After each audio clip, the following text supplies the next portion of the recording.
Ever since Assassin's Creed started leaping around in time and space, there has been a long-standing itch to see an open-world stealth action game set in feudal Japan. Consider that itch sufficiently scratched with Ghost of Tsushima. Sucker Punch's latest is an absolutely gorgeous adventure through one of history's most strikingly beautiful landscapes, which you get to liberate with one of the best blade-to-blade combat systems the genre has ever seen. There are some stumbles when it comes to stealth, enemy AI, and a few general minor frustrations, but for just about every moment where Ghost of Tsushima falters, there are plenty more where it soars.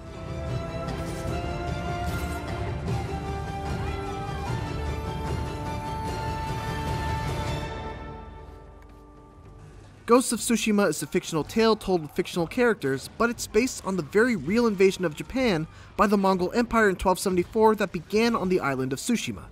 You take control of Jin Sakai, capably acted by the man in the high castle's Daisuke Tsuji. He starts off as a samurai before a disastrous defeat quickly teaches him that perhaps the honorable but restrictive ways of the samurai code might not be enough to deal with this new existential threat. Ghost of Tsushima revolves around this inner conflict as Jin's formative teachings push up against his need to save his homeland at any cost.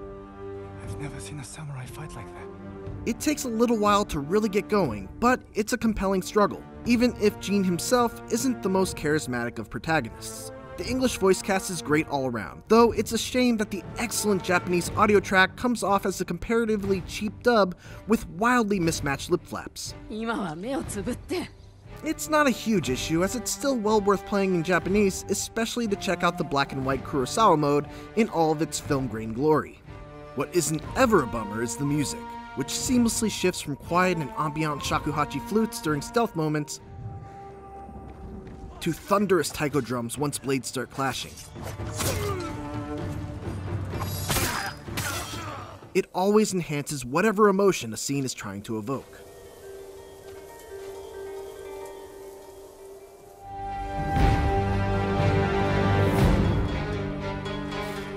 Ghost of Tsushima's combat is like a witch's brew made with bits of the Batman Arkham series, the pre-Origins Assassin's Creeds, Sekiro Shadows Die Twice, and the entire library of Kurosawa films.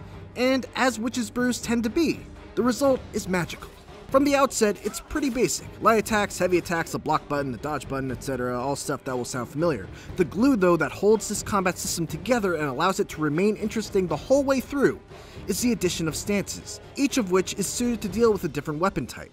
Also, when stance can do this. Shawn Michaels would be proud. When it's at its best, combat in Ghost of Tsushima is fast, chaotic, tactical, and feels true to the fantasy of being a lone, hyper-skilled but outnumbered samurai. The little touches also go a long way toward combat's exquisite feel, in addition to bringing a little bit of visual spectacle.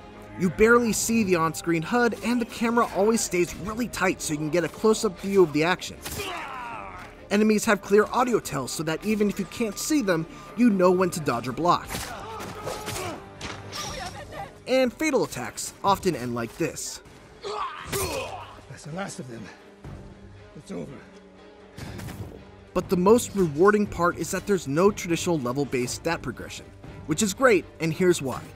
When you get stronger in Ghost of Tsushima, it's not because invisible numbers went up and now you deal more damage and take less when you're hit. It's because your techniques got better and now you have new, better ways of dealing with tougher enemies, like blocking attacks that you couldn't block before. Learning to use those techniques effectively feels awesome. As a result, you won't ever run into that problem of wandering into an area or taking on a quest that you're underleveled for because you haven't done enough grinding. You'll never get one-shotted by an archer who's 5 levels higher than you, or have to spend 5 minutes chopping down a sword equivalent of a bullet sponge. This system really impressed me because Ghost of Tsushima's difficulty always managed to feel appropriate no matter what point of the campaign I was at. Enemies do get tougher, and you do need to improve your gear by upgrading your sword, armor, and charms to meet the difficulty curve.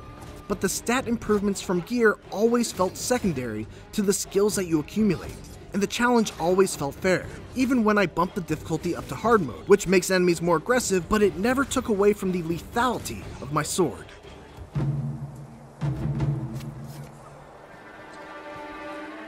It's a good thing that the blade-to-blade combat in Ghost of Tsushima is so good because Jin's ninja-inspired stealth does not hold up its end of the bargain.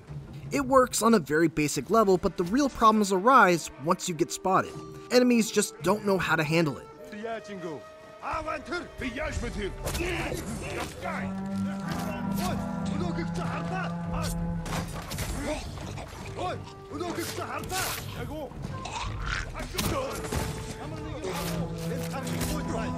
It's like if you do anything other than just fight once you break stealth, the AI just throws up its hands and shrugs. Jin's stealth tools are also very rudimentary and don't allow you any sort of creativity that might make stealth a little more exciting. None of the flexibility and versatility of the melee combat is found in the stealth gameplay. Fortunately, Ghost of Tsushima offers a way to make going loud right out of the gate just as advantageous as picking off a handful of enemies unnoticed, and it does so in the best possible way, by staying true to its samurai cinema roots. At the beginning of most combat encounters, you can trigger a standoff, which allows you to target one of your enemies in a classic showdown where you've got to wait for them to make a move to attack, and then strike with one of your own to take them down in one hit. You can even chain standoff streaks to take out more enemies. By the late game, I was taking 5 enemies out at the start of every fight. Of course, there is risk involved. If you lose, your health is drained to almost nothing, and you're surrounded by a bunch of angry men with sharp weapons. So it's an all-around fantastic mechanic that not only fits with the samurai theme, but also takes the fun but typically disastrous tactic of just waltzing in through the front gate of an enemy encampment and makes it potentially just as rewarding as stealthily clearing out a bunch of guards. Open-world games can often feature some of the most beautiful virtual landscapes there are, and Ghost of Tsushima is right up there with the best of them. It may not quite meet the promise of its 2018 gameplay reveal trailer, but this is still a stunningly gorgeous game with great open-world design. It takes care to not disturb the view with obstructive UI to point you towards locations of interest, and instead uses subtle cues to direct you. Side quests are more interesting than usual because there are actually several different types. The first and most common are your typical garden variety tasks called Tales of Tsushima. These are largely forgettable, but at the very least they don't feel like they're just being churned out and used as padding. More often than not, they're thoughtful enough to take unexpectedly dark turns and occasionally present interesting gameplay scenarios that you won't see anywhere else. One level above that are the multi-part character-specific side quests that basically span the entire campaign. These quests serve to give each major character their own story arc and let them reflect an aspect of Jin's own journey. It's very interesting to see both how they develop and the impact they have on his own development. Some of the later ones are especially touching and deal with some pretty heavy subject matter. One in particular makes exceptional use of Ghost of Tsushima's scouting mechanic in a very clever and emotional way.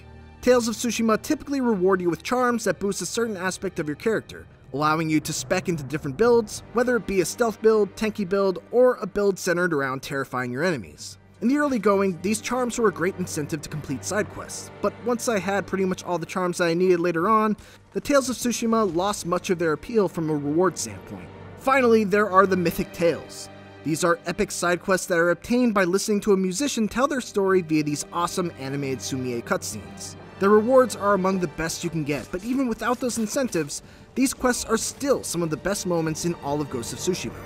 My favorite thing about exploration though, and something that I especially appreciate as someone who's not typically big on collectibles, is that every major collectible has both a worthwhile reward and a fun mini-challenge tied to it. Whether it's the button-pressing challenge of the bamboo strikes, or the signature Sucker Punch-esque platforming sections leading to shrines, I was always eager to seek them out. When I was done, I looked for a New Game Plus, but there is none. So post-game wise, there's not much to do outside of hunting collectibles and finishing up leftover side quests. Also, replaying from the start on either a harder difficulty or in Kurosawa mode is a little aggravating because you can't skip cutscenes. Finally, can we talk about photo mode for a second? I've been dying to talk about photo mode all review. Ghost of Tsushima's photo mode is one of the best I've ever seen, partially because the world is just so pretty, but also because of the unique touches that Sucker Punch added, like the ability to have animated background environments, or to add a large selection of particles like leaves, fireflies, or even songbirds. My one disappointment is Jin's emotions, which, well, lack emotion.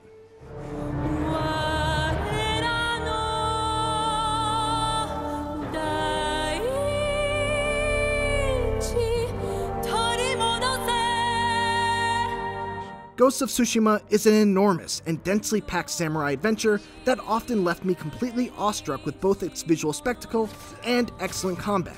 By steadily introducing new abilities instead of stat upgrades, its swordplay manages to stay challenging, rewarding, and fun through the entire 40 to 50 hours that it took me to beat the campaign.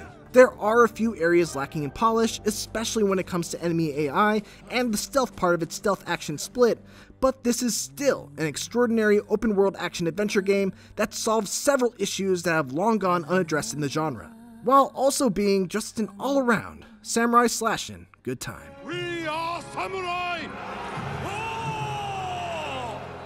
While I still have you here, check out some more of my favorite shots from photo mode. And for more Ghost of Tsushima, check out 18 minutes of 4K gameplay. And for everything else, keep it here on IGN.